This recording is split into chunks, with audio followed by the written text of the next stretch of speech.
Qu'est-ce qui fait réellement la différence entre le riche et le pauvre? Le riche dans cette vidéo, c'est celui qui jouit d'une liberté financière. Il peut vivre pendant des années sans nécessairement travailler. Il n'est pas forcément millionnaire, mais a suffisamment d'argent pour maintenir son style de vie pendant plusieurs années. C'est très difficile et presque impossible de gagner la lutte pour la liberté financière si on veut rester la même personne avec les vieilles habitudes. Je dirais qu'avec certaines de tes habitudes, tu peux dire adieu à la liberté financière. Car faire des efforts dans ce sens sans changer de personnalité, c'est courir sur place. Devenir riche a peu à voir avec la chance et beaucoup avec tes habitudes. Donc, reste jusqu'à la fin de la vidéo pour tirer ta conclusion. À tout de suite.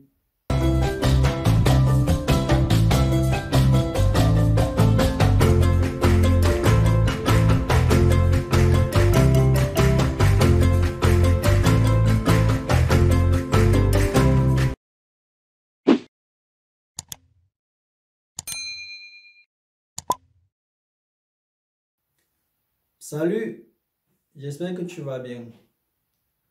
Moi, c'est Vitris Tafokam. Ici, on parle de ton développement et celui de ton peuple.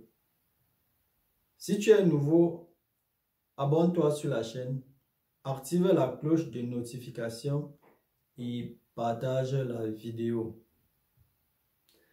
Dans cette vidéo, je compare les habitudes des riches et celles des pauvres, pour que tu vois de quel côté tu te trouves et déduis toi-même ce qu'il faut changer dans tes habitudes si tu espères à la liberté financière. Je vais parcourir 7 points qui, à mon avis, ne peuvent pas te permettre d'être libre financièrement. Le premier point, c'est la lecture. Les riches lisent beaucoup et regardent moins la télévision.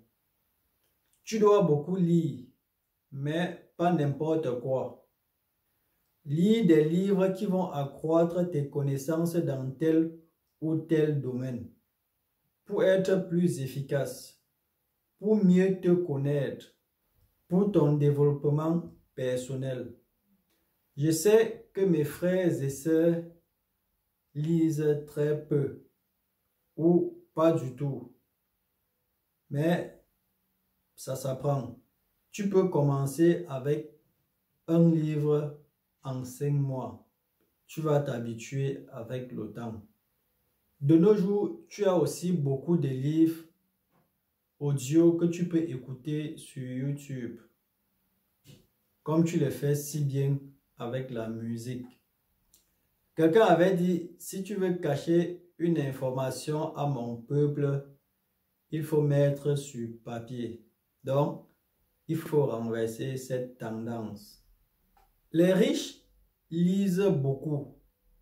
En moyenne, un livre par semaine. Le temps libre est consacré à la lecture. Bref, ils dévorent les livres. Je sais aussi qu'une grande partie de mon peuple lit le même livre depuis une centaine d'années. Et pour que la lecture soit très longue, ils font exprès de lire un paragraphe. Suivez mon regard.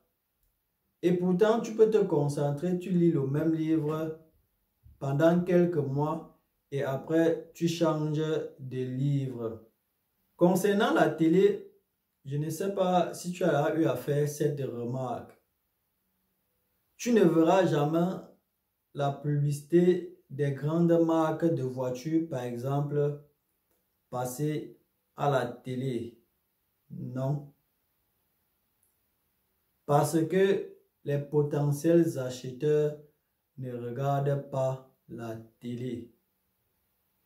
Le deuxième point, ils vivent selon leurs moyens et font des économies. Le riche, en priori, sait gagner beaucoup d'argent, mais surtout fait des économies pour accumuler la richesse. De nombreux pauvres sont des riches qui n'ont pas su garder leur argent. Tu dois appliquer la fameuse règle de 20-80, c'est-à-dire dépenser 80% de tes entrées et économiser 20%. C'est très important. Le riche évite de trop dépenser, alors que celui qui galère en général a un train de vie qui est au-dessus de ses possibilités et s'endette. Le troisième point, c'est fixer des objectifs et non des souhaits. Regarder la télévision en longueur de journée ou bien surfer sur les réseaux sociaux ne nourrit que tes souhaits.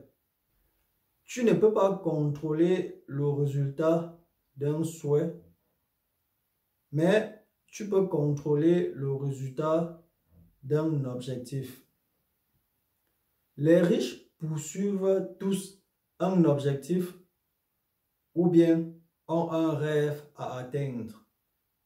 Et quand tu poursuis un rêve, tu es très heureux de consacrer chaque jour plus d'heures de travail pour atteindre tes objectifs. Bref, pour foncer vers ton but. Donc, fais des plans. Sois capable de te projeter dans 5 ou 10 ans et applique-toi pour atteindre tes projections. Le quatrième point, c'est éviter les relations toxiques. Les amis de la bière ne t'amèneront nulle part. Le riche a une cave avec beaucoup de vin et de whisky, mais boit très peu ou rarement.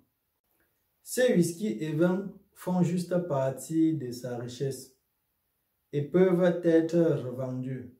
Si tu veux mettre fin à tes luttes financières, tu dois évaluer chacune de tes relations et déterminer si elles sont une relation riche, c'est-à-dire celui qui peut t'aider, ou bien une relation pauvre, celui qui te retient.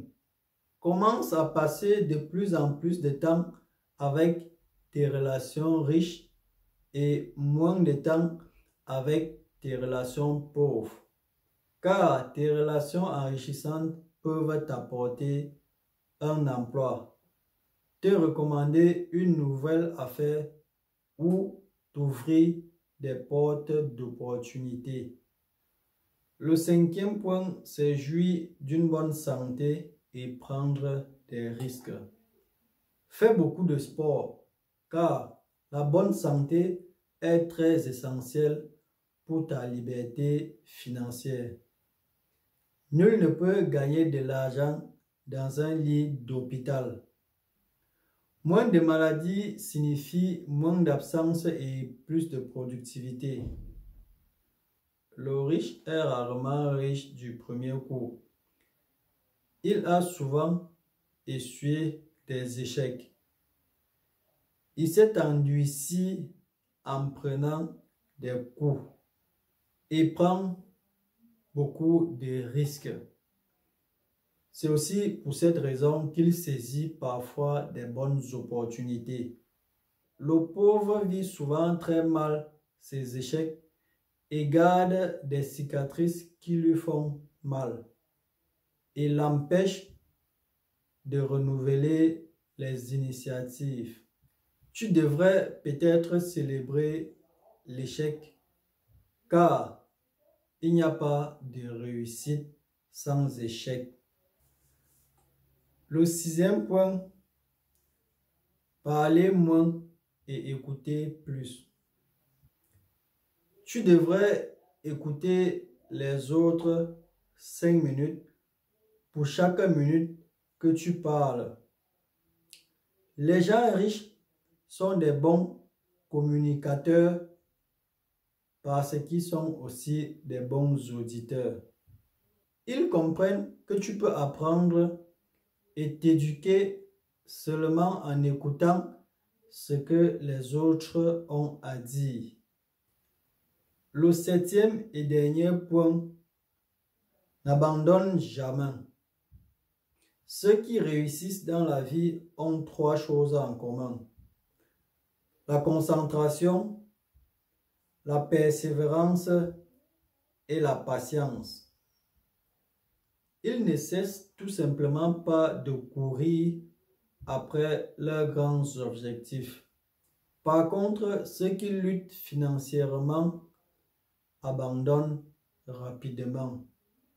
Et ça, c'est un très mauvais point. En conclusion, je vais répondre à une question qui te traverse actuellement l'esprit, mais que tu ne vas pas poser dans les commentaires. Oui, mais Taf, tu nous parles de liberté financière. Qu'en est-il de toi? Je répondrai non, mais que j'ai déjà fait les sacrifices nécessaires et travaille aussi très dur pour atteindre mes objectifs. Donc, le reste n'est qu'une question de temps. Rendez-vous de l'autre côté. Merci de m'avoir suivi. Porte-toi bien et à la prochaine. Ciao.